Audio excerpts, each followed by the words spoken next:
everyone, it's Miss Velasco here with a story called Sadako by Eleanor Coerr and illustrated by Ed Young. This book is dedicated to the children of Hiroshima. One morning in August 1954, Sadako Sasaki looked up at the blue sky over Hiroshima and saw not a cloud in the sky. It was a good sign. Sadako was always looking for good luck signs. Back in the house, her sister and brothers were still sleeping on their bed quilts. She poked her big brother, Masahiro. "Get up, lazy bones," she said. "It's peace day." Masahiro groaned, but when he sniffed the good smell of bean soup, he got up. Soon, Mitsue and Eiji were awake too.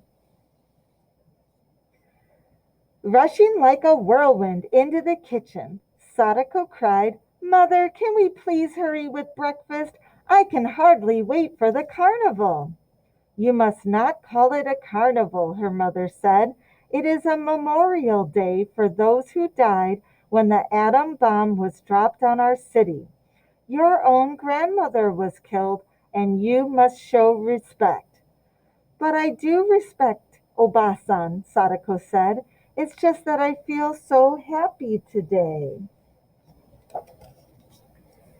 At breakfast, Sadako fidgeted and wriggled her bare toes. Her thoughts were dancing around the peace day of last year, the crowds, the music, and the fireworks. She could almost taste the spun cotton candy. She jumped up when there was a knock at the door. It was Shizuko, her best friend. The two were as close as two pine needles on the same twig. "Mother, may we go ahead to the Peace Park?" Sadako asked. "Yes, Sadako-chan," her mother answered. "Go slowly in this heat." But the two girls were already racing up the dusty street. Mr. Sasaki laughed. "Did you ever see Sadako walk when she could run, hop, or jump?" At the entrance to the Peace Park, people filed through the memorial building in silence. On the walls were photographs of the ruined city after the atom bomb, the thunderbolt, had instantly turned Hiroshima into a desert. "I remember the thunderbolt," Sadako whispered. "There was the flash of a million suns. Then the heat prickled my eyes like needles." "How could you possibly remember anything?" Shizuko exclaimed. "You were only a baby then." "Well, I do," Sadako said stubbornly. After a speech made by the mayor, hundreds of white doves were freed from their cages. Then, when the sun went down, a dazzling display of fireworks lit up the dark sky. Afterward, everyone carried rice paper lanterns to the banks of the Ota River. Written on the rice paper were the names of relatives and friends who had died because of the thunderbolt. Sadako had written Obasan's name on hers. Candles were lit inside the lanterns. Then they were launched on the river, floating out to sea like a swarm of fireflies. How beautiful. It was the beginning of autumn when Sadako rushed into the house with the good news. "The most wonderful thing has happened," she said breathlessly. "The big race on field day. I've been chosen to be on the relay team." She danced around the room. "If we win, I'll be sure to get on the team next year." That was what Sadako wanted more than anything else. From then on, Sadako thought of only one thing, the relay race. She practiced every day at school and often ran all the way home. Masahiro timed her with their father's big watch. Sadako dreamed of running faster. Maybe, she thought, I will be the best runner in the whole world. At last the big day arrived. Parents, relatives, and friends gathered at the school to watch the sports events. Sadako was so nervous she was afraid her legs wouldn't work at all. Don't worry, Mrs. Sasaki said. When you get out there, you will run as fast as you can. At the signal to start, Sadako forgot everything but the race. When it was her turn, she ran with all the strength she had. Her heart thumped painfully against her ribs when the race was over. It was then that a strange dizzy feeling came over her. She scarcely heard when someone cried, Sadako, your team won! The class surrounded Sadako, cheering and shouting. She shook her head a few times and the dizziness went away. All winter long, Sadako practiced to improve her speed, but every now and then the dizziness returned. She didn't tell anyone about it, not even Shizuko. Frightened, Sadako kept the secret inside her.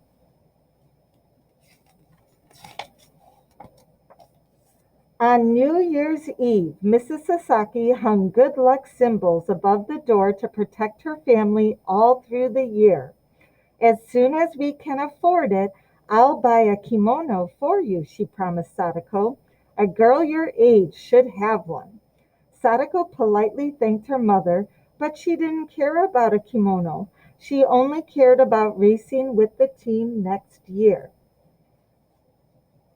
For several weeks it seemed that the good luck symbols were working. Sadako felt strong and healthy, and she ran faster and faster. But all that ended one crisp, cold winter day in February when Sadako was running in the schoolyard.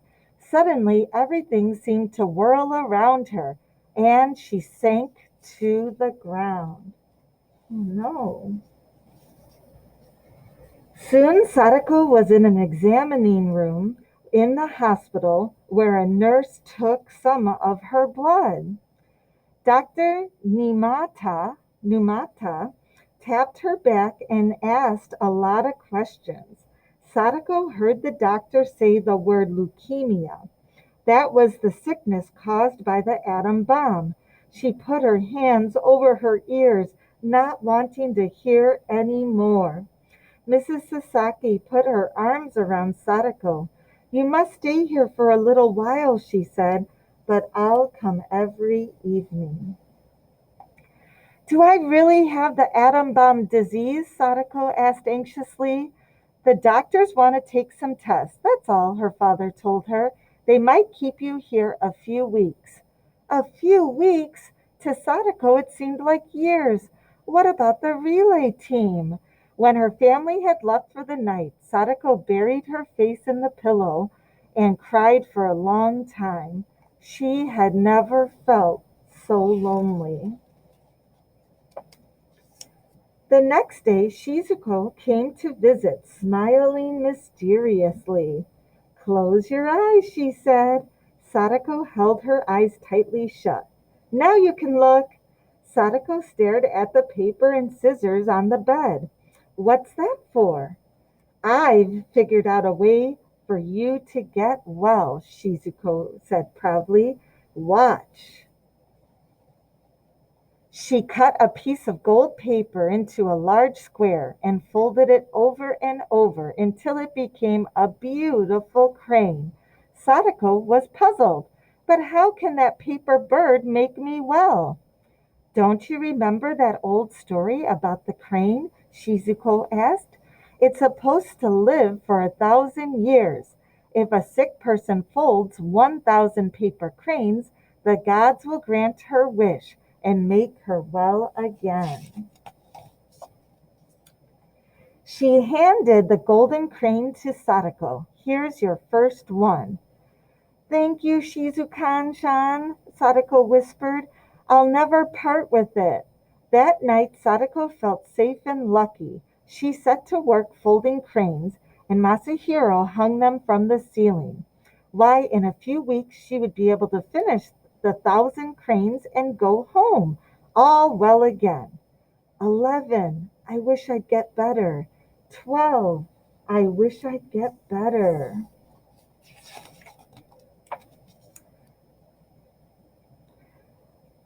One day, Nurse Yasunaga wheeled Sadako out onto the porch for some sunshine.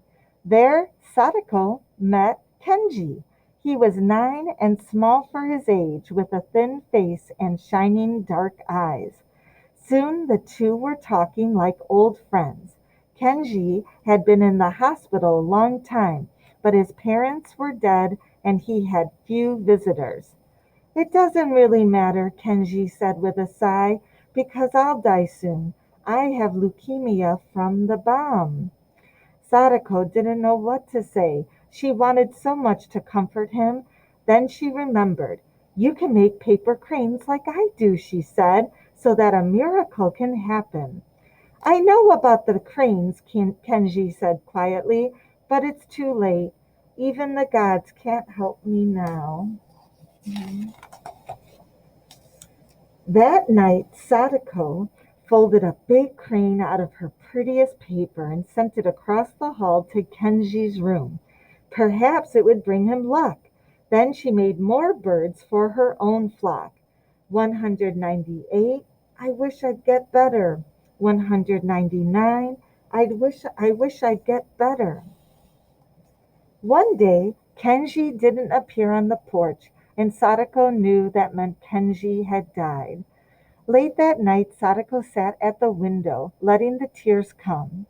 After a while she felt the nurse's gentle hand on her shoulder. "Do you think Kenji is out there on a star island?" Sadako asked. "Wherever he is, I'm sure he is happy now," the nurse replied. "He has shed that tired, sick body, and his spirit is free." "I'm going to die next, aren't I?"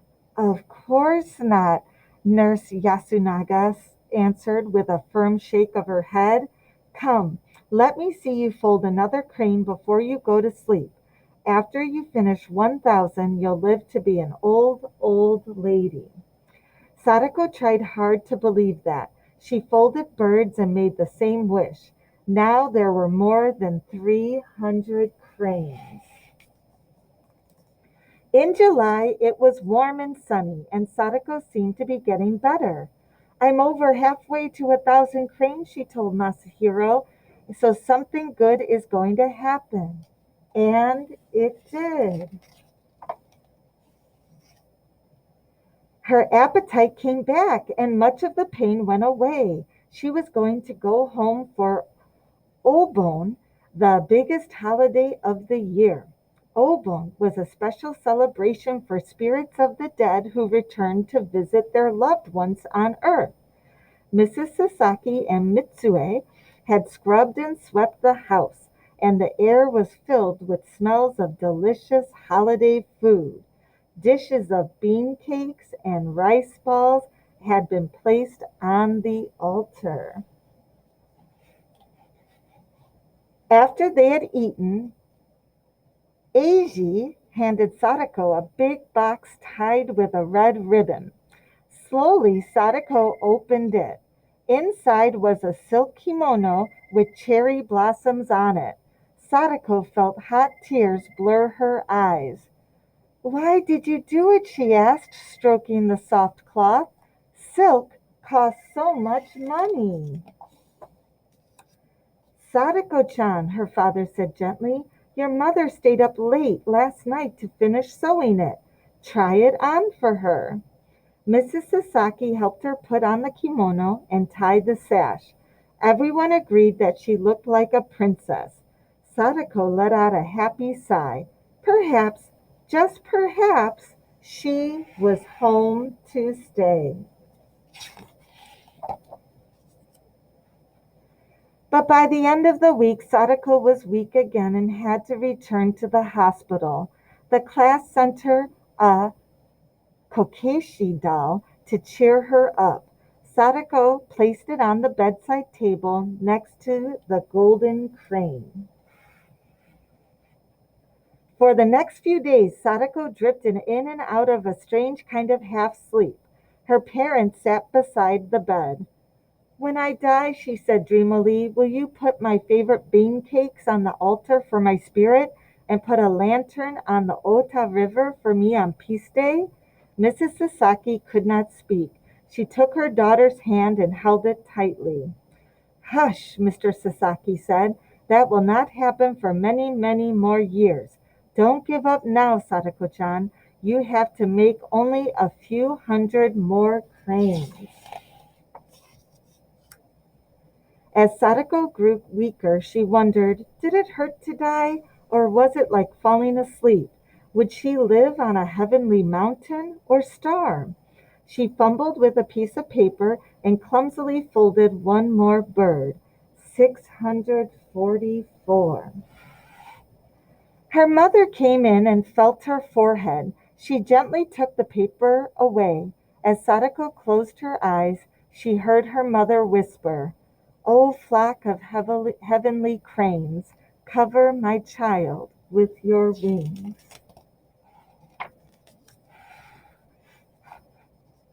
When she opened her eyes again, Sadako saw her family there beside the bed.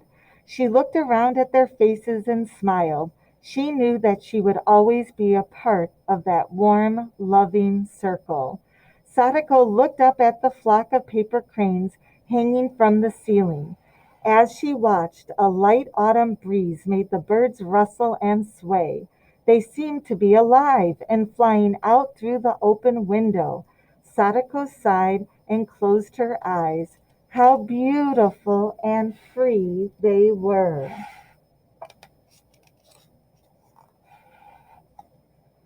Sadako Sasaki died on October 25, 1955.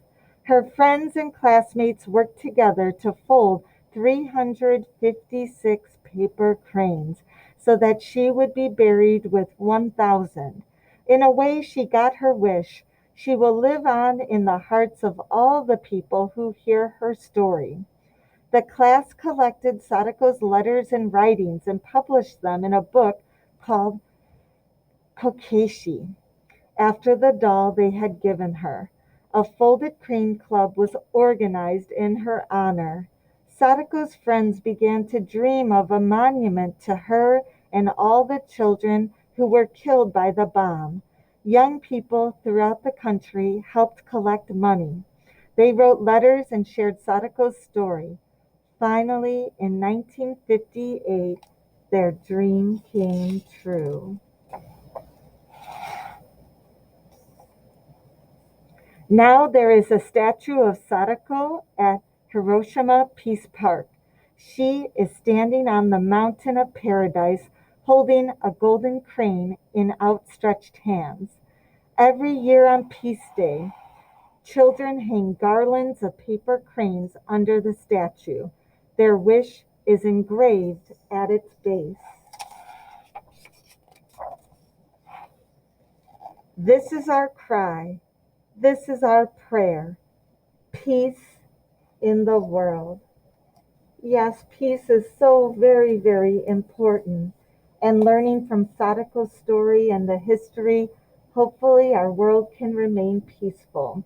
Thank you for watching, everybody. I hope you enjoyed this special story.